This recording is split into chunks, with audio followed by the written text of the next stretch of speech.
Few names in the world of crime command as much fear and fascination as Joaquin Archivaldo Guzman Loera, better known as El Chapo. The Mexican drug lord rose to infamy as the head of the Sinaloa cartel, one of the most powerful and violent criminal organizations in the world.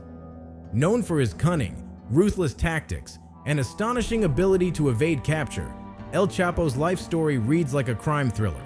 But for the countless people affected by the violence and destruction his empire brought, El Chapo's legacy is one of tragedy and terror. This video explores his journey from humble beginnings to global notoriety, his dominance in the drug trade, his escape from prison, and his ultimate downfall. Early life and ambitions. Joaquin Guzman was born on April 4, 1957, in the small village of La Tuna in the Sinaloa state of Mexico.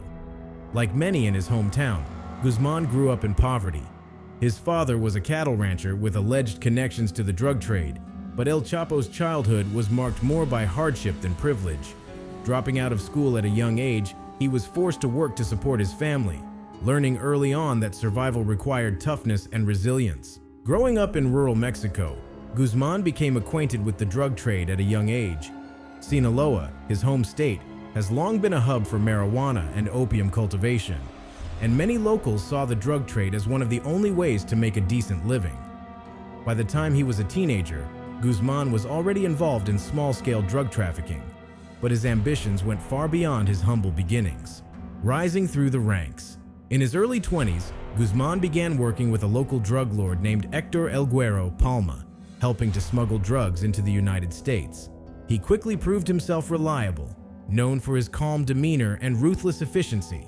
Guzman's reputation grew, and soon he attracted the attention of Miguel Angel Felix Gallardo, the leader of the Guadalajara cartel and one of Mexico's most influential drug traffickers at the time. Felix Gallardo took Guzman under his wing, and for several years Guzman worked alongside him, learning the ins and outs of the drug trade. When Felix Gallardo's organization eventually fractured, Guzman seized the opportunity to establish his own cartel, the Sinaloa cartel. Named after his home state, the Sinaloa cartel would eventually become one of the most powerful criminal organizations in the world. If you're enjoying this video so far, don't forget to hit the like and subscribe button. Building an empire, the Sinaloa cartel. The Sinaloa cartel rose to power in the 1990s, fueled by the demand for cocaine in the United States. Unlike many other drug traffickers who focused on one or two aspects of the business, Guzman aimed to control the entire drug supply chain, from production to distribution. He forged relationships with suppliers in Colombia, where most of the world's cocaine was produced, and established smuggling routes that allowed his cartel to ship drugs across the US-Mexico border. One of Guzman's most significant achievements was developing an elaborate system of tunnels under the US-Mexico border. These tunnels allowed him to move vast amounts of drugs undetected, circumventing the usual methods of border control. Known for their sophistication, some tunnels were equipped with ventilation systems, lighting, and even tracks for small carts, making them an efficient and virtually invisible means of smuggling drugs. Guzman's network expanded beyond cocaine, involving marijuana, heroin, and methamphetamine, giving him control over much of the drug trade in North America. He also pioneered new methods of smuggling, hiding drugs in everything from canned goods to clothing. Under his leadership, the Sinaloa cartel became a vast criminal empire that earned billions of dollars, and Guzman himself amassed an estimated fortune of $1 billion, earning a spot on Forbes' list of billionaires.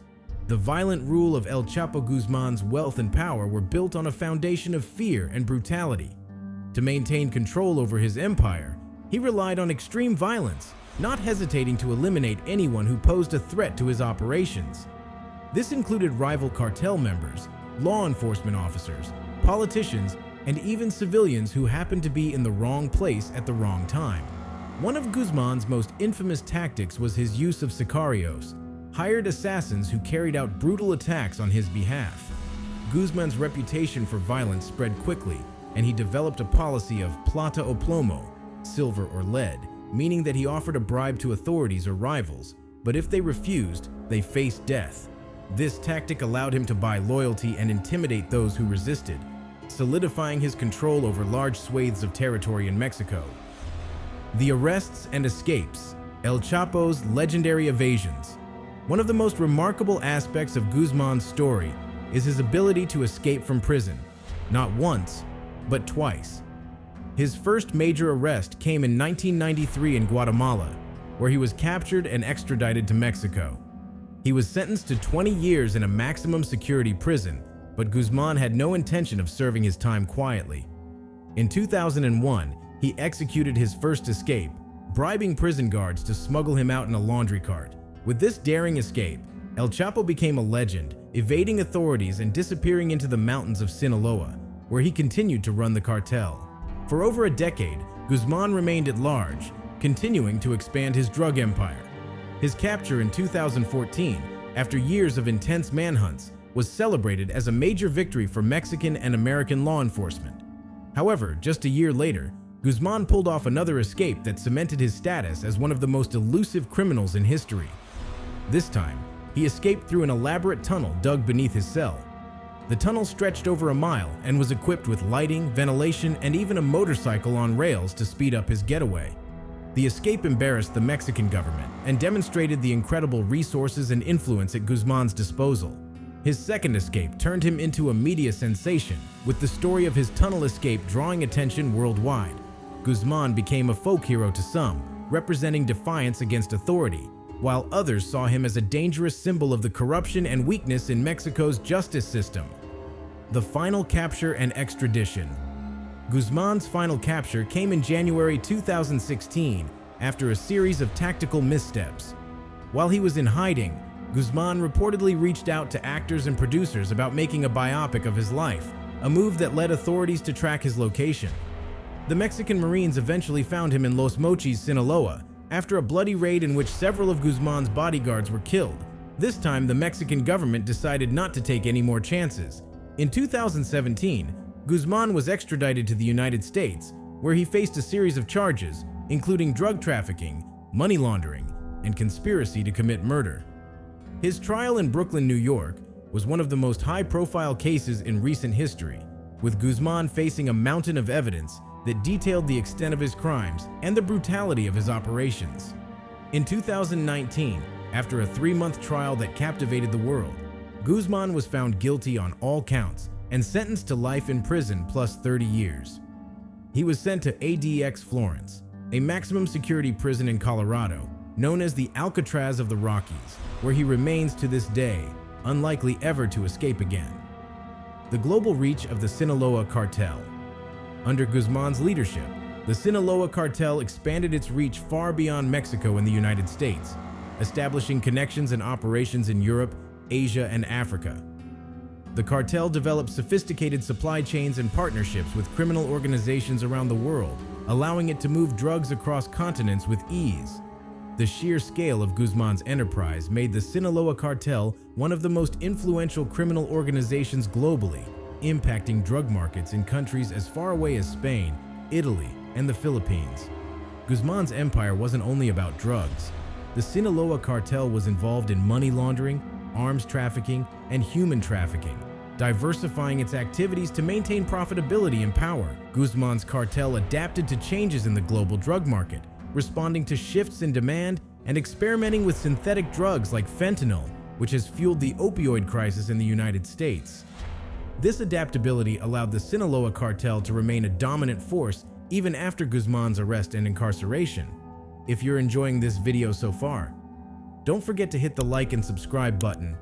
The cautionary tale of El Chapo. Joaquin El Chapo. Guzman's life is a story of ambition, power, and the deadly consequences of the drug trade. From his humble beginnings to his rise as the head of the world's most powerful cartel, Guzman's journey was fueled by violence, cunning, and a willingness to stop at nothing to achieve his goals. Yet his legacy is a tragic one. Though he achieved wealth and power, it came at an extraordinary cost, not only for himself but for an entire nation. Guzman's story serves as a cautionary tale about the dangers of organized crime and the devastating impact it can have on society. While his personal empire has ended, the issues he exploited, poverty, corruption, and addiction, continue to affect people around the world. El Chapo may be behind bars, but his influence endures, a dark reminder of the enduring power of the drug trade and the challenges that nations face in their ongoing battle against organized crime. Certainly,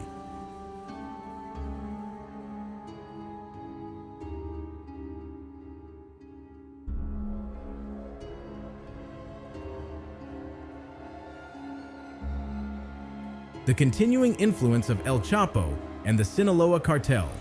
Even with Joaquin El Chapo Guzman behind bars, the Sinaloa cartel continues to operate as one of the most powerful criminal organizations in the world.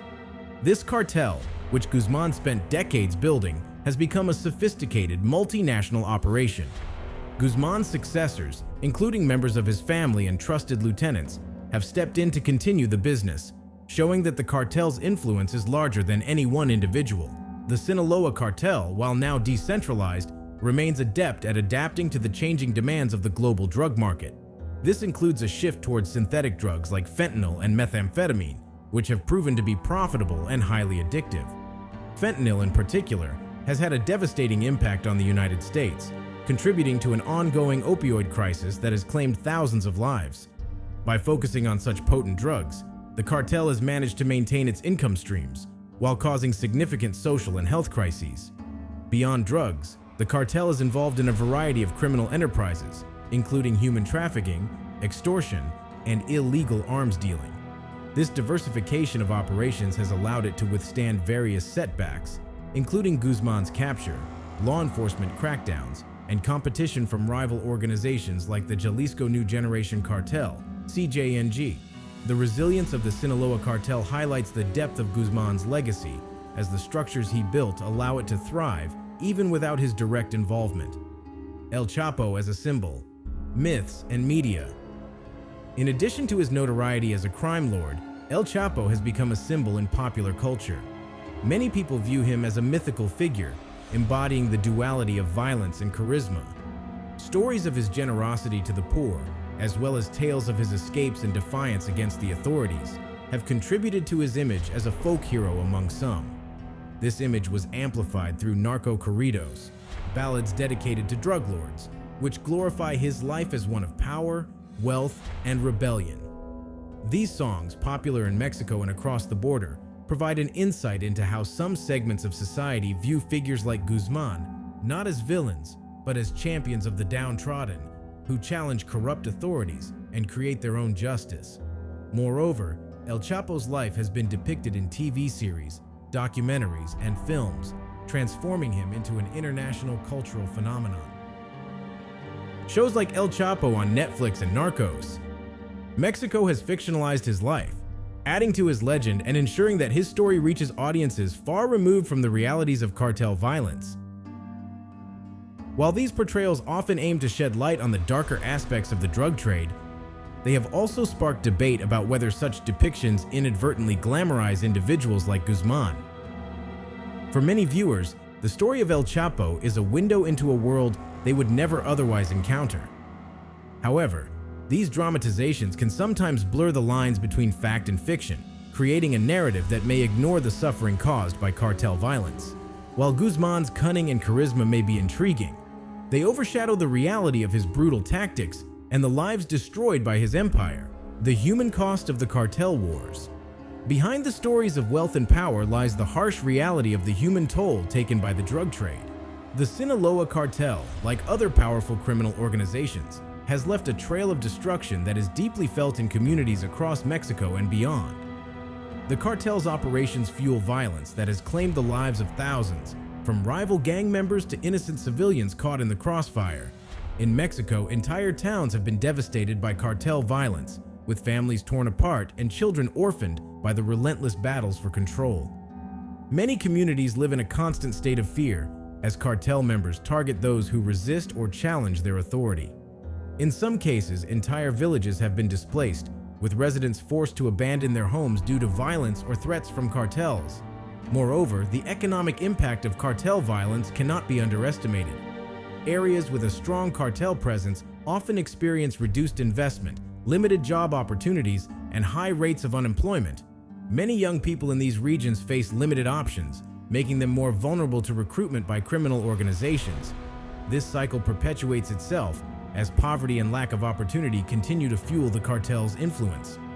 In the United States, the human cost of the Sinaloa cartel's operations is also significant. Addiction rates have soared due to the availability of cheap, potent drugs like heroin and fentanyl, with devastating effects on families and communities. The opioid crisis, fueled in part by drugs supplied by the cartel, has overwhelmed healthcare and social services, with the demand for rehabilitation programs far exceeding supply. The Sinaloa cartel's reach extends beyond borders, impacting lives across North America and underscoring the complex transnational nature of the drug trade. The battle against cartels, law enforcement, and policy. The capture of El Chapo was seen as a major victory for Mexican and American law enforcement agencies, who spent years tracking and pursuing him. But his capture also raised questions about the effectiveness of targeting individual cartel leaders in the fight against organized crime. While taking down high-profile figures like Guzman sends a strong message, it often does little to dismantle the cartel itself. In many cases, the capture or death of a leader creates a power vacuum, leading to increased violence as rivals compete for control. The Mexican government has long been engaged in a war against drug cartels, but efforts have been hindered by corruption, limited resources, and the sheer power of the cartels. Some officials are bribed or threatened by cartel members, making it difficult to achieve significant progress in dismantling these organizations.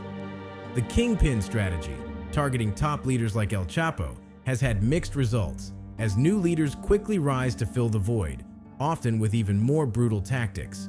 The U.S. has also played a significant role in combating cartels, providing aid and resources to Mexican law enforcement, and implementing policies aimed at reducing drug trafficking. However, the demand for drugs in the United States fuels the very trade that these policies aim to eliminate. As long as there is a market for illicit drugs, cartels will find ways to supply them, regardless of the obstacles in their path. The future of the Sinaloa cartel and organized crime. The capture and incarceration of Joaquin Guzman have not spelled the end for the Sinaloa cartel. Like a well-oiled machine, the cartel continues to operate under new leadership, with Guzman's sons, known as Los Chapitos, among those at the helm. This new generation of leaders is reportedly even more ruthless and tech-savvy, utilizing encrypted communication channels, drones, and social media to coordinate operations and recruit new members. Despite the loss of its original leader, the cartel remains one of the dominant forces in the drug trade. The organization has expanded its operations in other countries, forging alliances with criminal groups across Latin America and Europe. The cartel's international reach ensures that it remains resilient and capable of adapting to shifts in law enforcement tactics and market demands. The Sinaloa cartel's persistence is a testament to the challenges that authorities face in combating organized crime. As long as the conditions that give rise to cartels, poverty, demand for drugs, and weak governance continue to exist, these organizations will find ways to survive and thrive. Lessons from El Chapo's story. The story of Joaquin El Chapo Guzman is not just about one man's rise and fall. It reflects broader societal issues that extend far beyond Mexico. His life serves as a stark reminder of the consequences of poverty, corruption, and the demand for illicit substances. For young people in regions where few opportunities exist, joining a cartel often seems like the only path to a better life. This reality speaks to a need for greater investment in education, economic development, and social services, which could provide alternatives to a life of crime.